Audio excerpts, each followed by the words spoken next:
Hello friends, एक बार पुनः हमारे YouTube channel Shrikant knowledge hub में आप सभी का स्वागत है।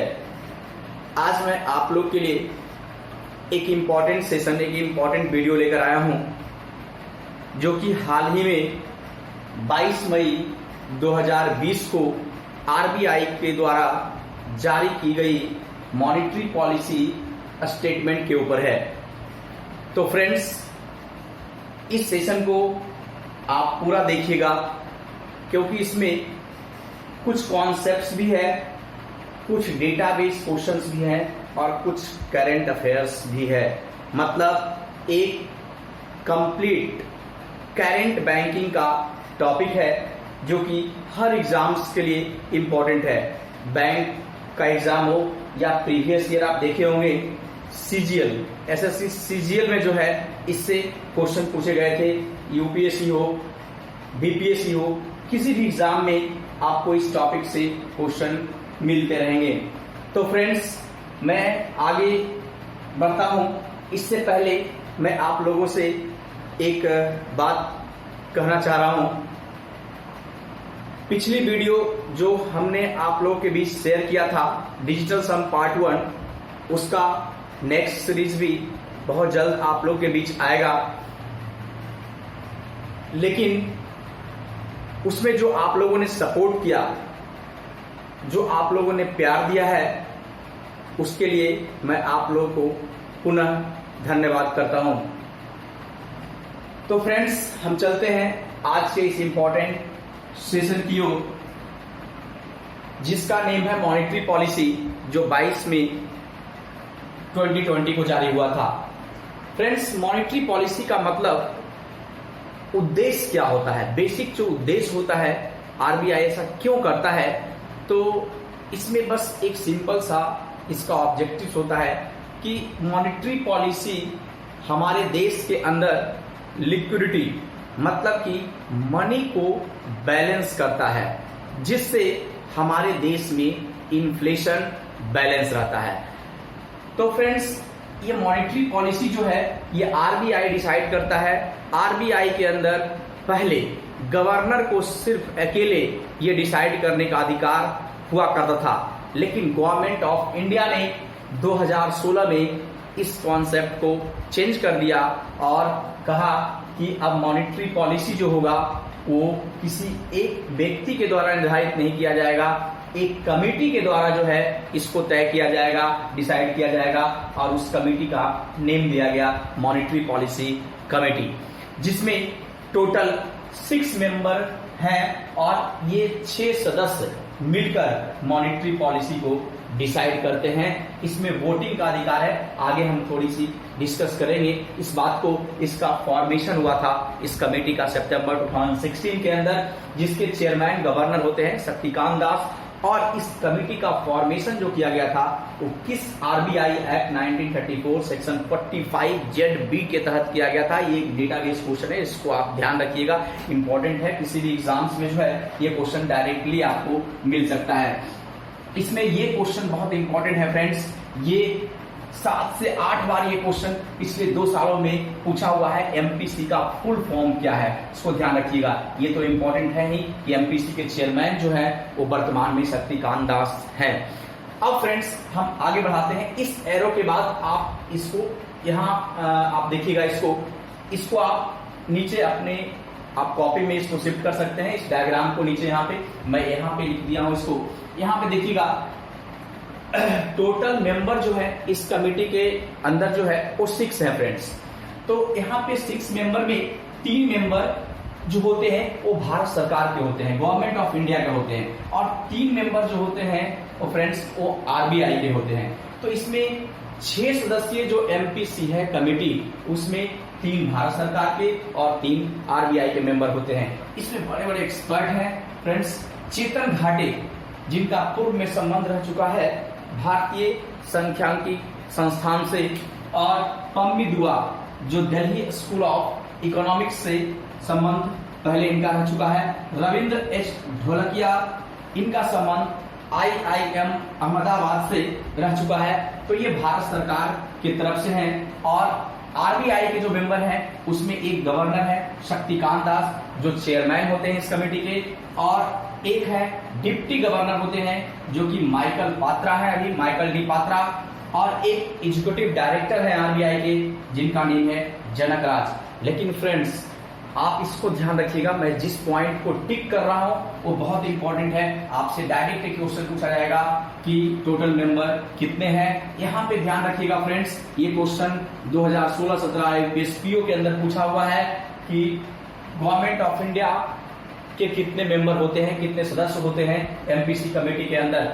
और ये 2 पॉइंट फ्रेंड्स, ये एक बहुत बड़ा करंट अपॉइंटमेंट है, ध्यान रखिएगा फ्रेंड्स। इसमें चीजें बदलती रहती है। इसमें आप देखे होंगे, आप अगर करंट अफेयर्स पढ़ते होंगे तो 1 लाइनर क्वेश्चन के अंदर आपको ये मिला होगा कि हाल में 2 महीने 2.5 महीने पहले जो है जनक राज का अपॉइंटमेंट जो है वो मॉनेटरी पॉलिसी कमेटी में किया गया था।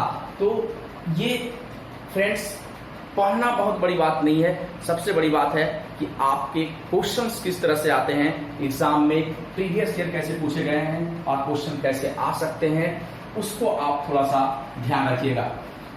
तो फ्रेंड्स ये तो एक बेसिक चीज है कि हाँ मॉनेटरी पॉलिसी अब ये कमेटी डिसाइड करती है। तो कमेटी में क्या होता है, बहुत जैसे मान लीजिए कि अभी हमारा रेपो रेट कितना है, जो चेंज हुआ है वो 4% है, लेकिन ये 4% हुआ है किससे, 4.40% से, मतलब 4.4% से ये घटकर कितना हुआ है 4%, मतलब इसमें जो बदलाव हुआ है, इसमें जो घटा है फ्रेंड्स ये 0.4% घटा है। तो इसमें क्या हुआ था फ्रेंड्स इस बार के मॉनेटरी पॉलिसी के अंदर कि 5 सदस्य इसमें से इस पक्ष में थे कि 0.4% घटना चाहिए रेपो रेट, लेकिन एक सदस्य थे उन्होंने कहा कि नहीं ये 0.25% ही होगा, रहना चाहिए, ऐसा मतलब 0.25% ही घटना चाहिए। तो फ्रेंड्स यहाँ पे 5 और 1 के रेशियो में ये वोटिंग आया और यहां से ये डिसाइड हुआ कि ये रेट कितना घटना चाहिए, तो 0.4% से, और ये घटकर 4.4 से कितना हो गया फ्रेंड्स, 4% हो गया। तो अब आगे बढ़ाते हैं सेशन को फ्रेंड्स, देखिएगा इसमें अब हम बात करते हैं इसके कुछ करेंट्स जो डेटा है, जो करेंट डेटा है उस पर हम बात करते हैं। इसको आप नोट कर सकते हैं, इसको आप नोट कर लीजिएगा। इसके बाद हम नेक्स्ट चलते हैं कि मॉनेटरी पॉलिसी को ये रिलीज करने की बात थी, जिससे कुछ बहुत इंपॉर्टेंट क्वेश्चन आपको मिलेंगे एग्जाम में। लेकिन इसके बाद हम चलते हैं कि मॉनेटरी पॉलिसी जो है वो इसमें 6 रेट होते हैं। मॉनेटरी पॉलिसी के अंदर जो है वो 6 इंस्ट्रूमेंट है, 6 टूल्स होते हैं, जिसमें हम पहले 4 टूल्स को बोलते हैं ये आपका policy rate.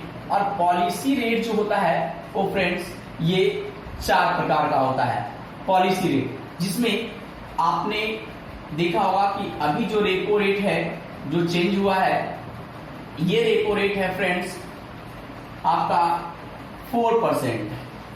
Reverse repo rate है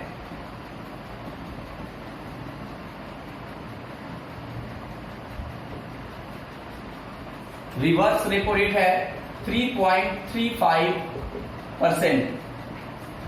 बैंक रेट है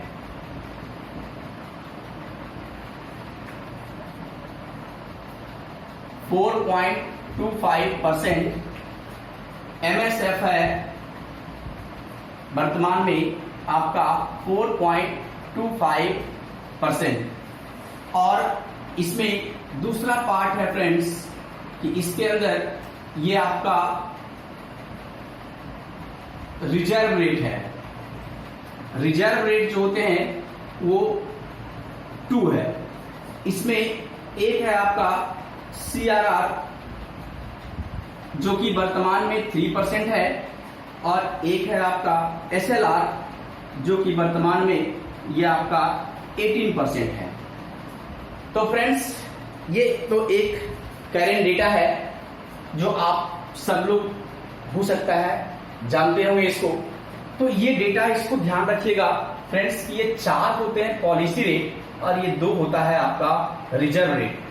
मैं थोड़ा थोड़ा इसको एक्सप्लेन कर देता हूं कि रेपो रेट क्या होता है। रेपो का फुल फॉर्म होता है रीपरचेज ऑप्शन रेट, मतलब commercial bank government securities RBI के पास रख करके जो है वो कुछ मनी बोरो करता है आरबीआई से, तो जिस रेट पे मनी बोरो करता है कॉमर्शियल बैंक आरबीआई से कुछ गवर्नमेंट कोलेटरल सिक्योरिटीज रख करके, उसी रेट को हम बोलते हैं repo rate. Reverse repo rate इसका उल्टा होता है कि बैंक अपना पैसा कुछ सरप्लस अमाउंट जो है वो आरबीआई के पास जमा कर देता है और आरबीआई जो है उस पे कुछ इंटरेस्ट प्रोवाइड करता है बैंक को, तो उसी को हम बोलते हैं आपका, उसी रेट को हम बोलते हैं रिवर्स रेपो रेट।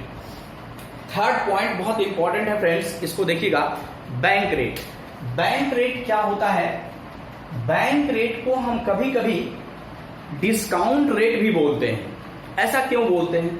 तो देखिएगा फ्रेंड्स, इसके कॉन्सेप्ट को थोड़ा समझिएगा कि होता क्या है। मान लीजिए कोई बैंक है और ये कोई बैंक है, ये बैंक क्या करता है, आरबीआई के पास जाता है और आरबीआई के पास ये किसी बिल को, मान लीजिए बिल ऑफ एक्सचेंज को ये लेकर जाता है। मान लीजिए कि इसके पास कोई 1 करोड़ का क्या है, बिल ऑफ एक्सचेंज है और ये 1 करोड़ का बिल ऑफ एक्सचेंज जो है इसके पास है, लेकिन इसको चाहिए अमाउंट 1 करोड़ तुरंत चाहिए।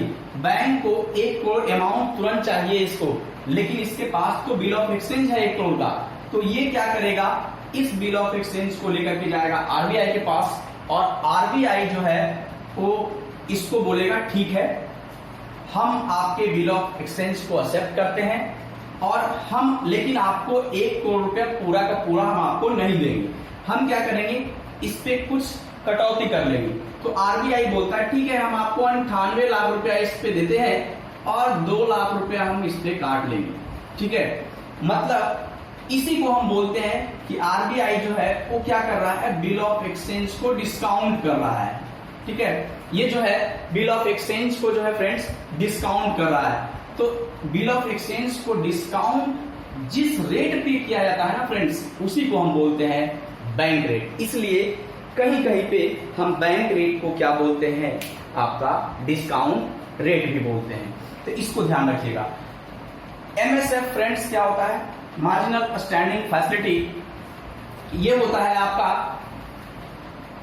कि ओवरनाइट के लिए अगर कोई बैंक आरबीआई से मनी बोरो करता है, ओवरनाइट के लिए अगर कोई बैंक आरबीआई से मनी बोरो करता है, एनडीटीएल का जो बैंक का net demand and time liabilities होता है, उसका सर्टेन परसेंट लिमिट है, उसका सर्टेन परसेंट, कभी ये 1% भी होता है फ्रेंड्स, कभी ये 2% भी होता है, तो इसको आरबीआई चेंज भी करते रहता है। तो कभी एनडीटीएल का 1% भी होता है, कभी एनडीटीएल का 2% भी होता है।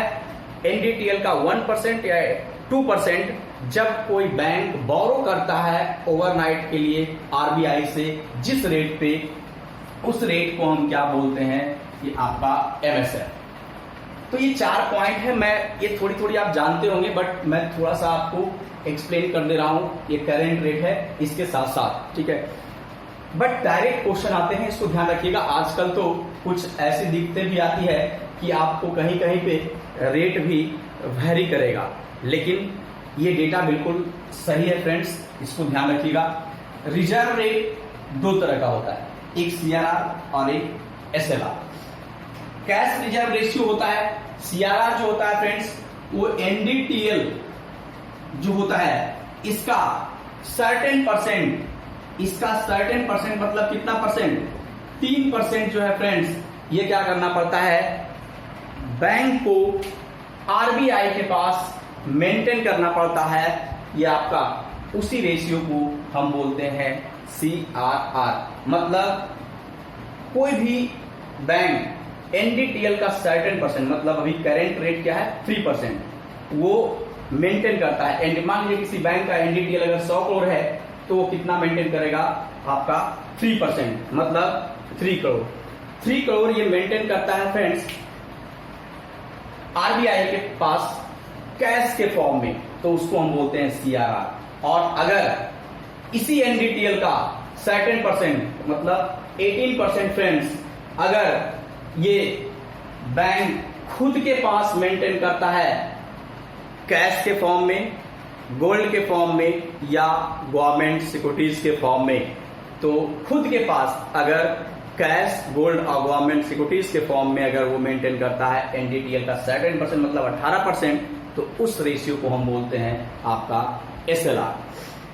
फ्रेंड्स, मैं इन सब के कॉन्सेप्ट के ऊपर भी आगे मैं एक वीडियो लेकर आऊंगा। मैं यहाँ पे थोड़ी सी पॉइंट्स को मैंने एक्सप्लेन कर दिया ताकि आपको ध्यान रहे, वरना बहुत सारे लोग तो रेपो रेट वगैरह का डिफिनेशन आप जानते होंगे, ठीक है, लेकिन मैं आगे इसके ऊपर भी कॉन्सेप्चुअल वीडियो लेकर आऊंगा। लेकिन ये पार्ट सिर्फ करंट बैंकिंग का है, ठीक है, इसलिए मैं इस करंट पार्ट को जो है थोड़ा सा एक्सप्लेन कर दिया और आपको कॉन्सेप्ट को बताया है यहाँ पे। अब देखिएगा फ्रेंड्स, मैं आगे बढ़ता हूं और यहाँ पे कुछ पॉइंट्स हैं इंपॉर्टेंट जो इस मॉनेटरी पॉलिसी स्टेटमेंट में जारी किया गया है, इसको नोट कर लीजिएगा।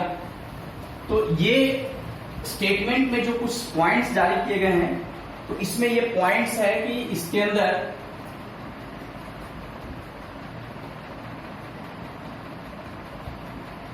Consumer price index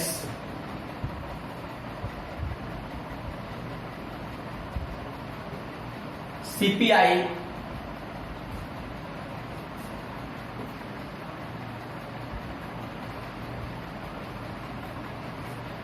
inflation band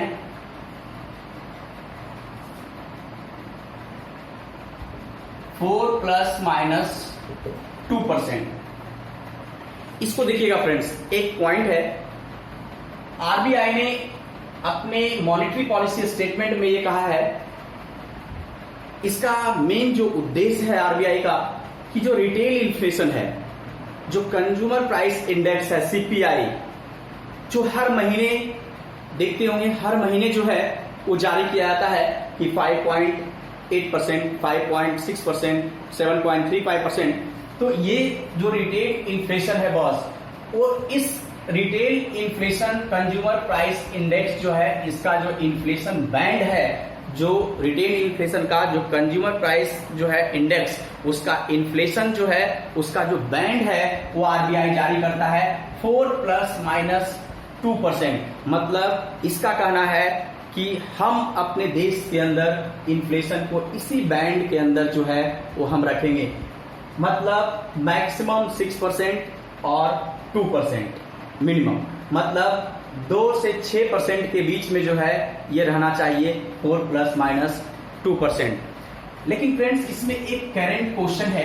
देखिए, ये सेशन ही मैं करंट बैंकिंग के ऊपर लेकर आया हूं, इसलिए मैं इस पे ज्यादा फोकस कर रहा हूं, करंट वाले पार्ट पे, क्योंकि आज के डेट में बहुत ऐसा होता है, आज के डेट में हम करंट अफेयर्स पढ़ते हैं, तो करंट अफेयर्स में हम यही सिर्फ सीख लेते हैं कि अपॉइंटमेंट हो गया, अवार्ड्स मिल गए, स्पोर्ट्स एक्टिविटी हो गया, इंटरनेशनल न्यूज हो गया, नेशनल न्यूज हो गया, सिर्फ इतना ही करंट अफेयर्स है। ऐसा नहीं है। इसलिए क्या होता है कि हम 15-20 क्वेश्चन तो बना लेते हैं, लेकिन बाकी का जो 15-20 क्वेश्चन जो होता है वो बहुत मुश्किल हो जाता है, क्योंकि वो क्वेश्चन जो होता है वो इस तरह के करंट बैंकिंग से रिलेटेड टॉपिक होता है, चाहे वो इकोनॉमिक्स का करंट हो, जैसे जीडीपी ग्रोथ की बात आती है, वहां से एक क्वेश्चन फिक्स होते हैं आपको, उसी प्रकार से इन्फ्लेशन इंडेक्स भी होता है, उससे भी करंट अफेयर्स क्वेश्चन के तौर पे आपको फाइनेंशियल अवेयरनेस के रूप में आपको मिलेगा। तो यहाँ पे ये बैंड होता है, लेकिन ये बैंड तो है बॉस, लेकिन हमारे देश का अभी मार्च 2020 में जो है ये आपका सीपीआई जो है वो कितना रहा है, ये एक करंट पॉइंट है यहाँ पे। अब देखिए फ्रेंड्स, इसमें डेटा में होता क्या है कि इसमें सीपीआई मार्च का जो है डेटा, ये हर महीने आता है बॉस। तो इसमें ये सीपीआई जो है, इसमें 5.84%, आपको हर जगह ये डेटा 5.8 मिलेगा, ठीक है, लेकिन ये एग्जैक्ट डेटा है आपका 5.8% है मार्च 2020 का कंज्यूमर प्राइस इंडेक्स का। अब देखिएगा फ्रेंड्स, नेक्स्ट पॉइंट इसमें क्या है, नेक्स्ट पॉइंट है कि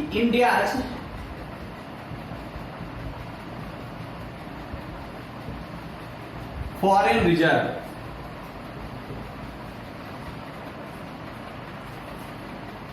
ये डेटा है फ्रेंड्स 15 एज ऑन 15 मई 2020 का, मतलब एज ऑन 15 मई 2020 के अकॉर्डिंग जो है इंडिया का फॉरेन रिजर्व कितना है, ये भी आरबीआई के द्वारा यहाँ पे बताया गया है। और इसका आंसर भी आपको कहीं कहीं पे मे भी वैरी करे, लेकिन इसको ध्यान रखिएगा फ्रेंड्स, ये आपको 487 बिलियन डॉलर आपको लिखा हुआ मिलेगा। लेकिन अगर एग्जाम में ये थोड़ा सा मतलब कि ऐसा हो कि एकदम एक्यूरेट डेटा पूछ दिया जाए, तो ये है आपका बिलियन डॉलर, 487 पॉइंट जो है ये 039 बिलियन डॉलर। तो इसको ध्यान रखिएगा, 487.039 बिलियन डॉलर ये फॉरेन रिजर्व है। तो फ्रेंड्स इसको आप ध्यान रखिएगा। बहुत सारे लोग हो सकते हैं कि जो बैंकिंग कभी नहीं पढ़े होंगे, तो उनको हो सकता है कुछ टर्मिनोलॉजी में दिक्कत हो, जैसे मैंने एनडीटीएल बोल दिया, ठीक है, या कुछ और टर्म है तो जो उनको कुछ प्रॉब्लम हो रहा होगा, ठीक है। तो मैं उसके ऊपर भी एक सेशन, जो कॉन्सेप्चुअल पार्ट है बॉस, उसके ऊपर भी मैं एक सेशन लेकर आऊंगा, ठीक है। और उसमें हम डिटेल से आपको बताएंगे कि बैंक रेट क्या होता है, पूरे मॉनेटरी पॉलिसी कॉन्सेप्ट क्या होता है, एनडीटीएल क्या होता है, वो सारी चीजों को हम डिस्कस करेंगे वहां पे। लेकिन ऐसे इसलिए मैं थोड़ा थोड़ा आपको repo rate, reverse repo rate, bank rate, MSF, CRR और एसएलआर के बारे में मैं चर्चा कर दिया, उसके कॉन्सेप्ट्स को भी, कि आप उसको थोड़ा सा जानिए। बट यहाँ पे मेरा मकसद जो था वो करंट बैंकिंग के पार्ट को लेकर आने का था, इसलिए इस वीडियो में सिर्फ हम करंट पार्ट को ही डिस्कस किए हैं। तो अगर आगे जरूरत होगी फ्रेंड्स, तो हम उसके कॉन्सेप्चुअल पार्ट्स को भी लेकर आएंगे आपके सामने। तो फ्रेंड्स इसको आप ध्यान से नोट कर लीजिएगा, पढ़िएगा, क्योंकि बहुत इंपॉर्टेंट है। हर एग्जाम में एक क्वेश्चंस आपको मिलेंगे ही मिलेंगे। बहुत सारे फ्रेंड्स ने मुझे मैसेज किया, सर करंट अफेयर्स कैसे पढ़ें। तो बैंकिंग करंट अफेयर्स का ये मेरा फर्स्ट वीडियो है, इसलिए मैं आपको थोड़ा सा आपको बताना चाहता हूं कि फ्रेंड्स करंट अफेयर्स को आप थोड़ा सा आप इस तरह से पढ़ें कि आप इतना ना पढ़ें, ठीक है। मतलब बहुत सारे लोग होते हैं पढ़ते जा रहे हैं, मतलब आप 10 जगह से उसको पढ़ते हैं ना, तो कुछ चीजें लोकल न्यूज टाइप की होती है, कुछ डोमेस्टिक न्यूज बिल्कुल होती है, एकदम लोकल होता है, जो हम रट लेते हैं, हम पढ़ लेते हैं। बॉस करंट अफेयर्स को आप अपने अकॉर्डिंग कि हाँ कौन सा नेशनल न्यूज है मेरे लिए इंपॉर्टेंट, कौन इंटरनेशनल न्यूज है, कौन अवार्ड्स मेरे लिए इंपॉर्टेंट है, कौन स्पोर्ट्स एक्टिविटी का क्वेश्चन मेरे लिए इंपॉर्टेंट है, कौन सा फाइनेंशियल अवेयरनेस अच्छा है मेरे लिए, कौन सा इकोनॉमिक्स से रिलेटेड करंट डेटा अच्छा है, ये कौन से स्कीम्स जो है वो अच्छा है जिससे क्वेश्चंस आएंगे। मतलब कुछ स्टैटिक्स पार्ट होता है, उसको भी आप देखिए, एक 8-10 टॉपिक हैं स्टैटिक्स के, उसी इर्द गिर्द क्वेश्चन जो है आपको मिलते हैं। तो ये सारी चीजों को आप समराइज कीजिए, ठीक है, और आप इतना ना पढ़ करके आप इतना पढ़िए और अपनी इफिशिएंसी को आप थोड़ा सा इम्प्रूव कीजिए, क्योंकि आप इतना पढ़ लेंगे ना तो जीए एक ऐसा चीज है, करंट अफेयर्स एक ऐसा चीज है कि आपका इतना पढ़ने के बाद फिर नहीं बचेगा आपके पास। इसलिए आप टू दी पॉइंट आप इतना पढ़ें और एग्जाम में जो है उसको थोड़ा सा आप इस तरह से कन्वर्ट करें जो कि रिजल्ट ओरिएंटेड हो और आपकी इफिशिएंसी जो है वो थोड़ा सा अच्छा दिखे। तो फ्रेंड्स हम ऐसे ही आपके लिए और भी बैंकिंग अवेयरनेस और करंट अफेयर्स के जो है वो वीडियो हम प्रोवाइड करते रहेंगे। तो आप बने रहिएगा मेरे साथ, और आपको अगर सेशन अच्छा लगे तो आप मेरे चैनल को सब्सक्राइब करते रहिएगा और लाइक कीजिएगा, शेयर कीजिएगा, ताकि हम और अच्छे अच्छे वीडियो आपको प्रोवाइड करते रहें। तो ठीक है स्टूडेंट्स, फ्रेंड्स, आज के लिए इतना ही। Thank you.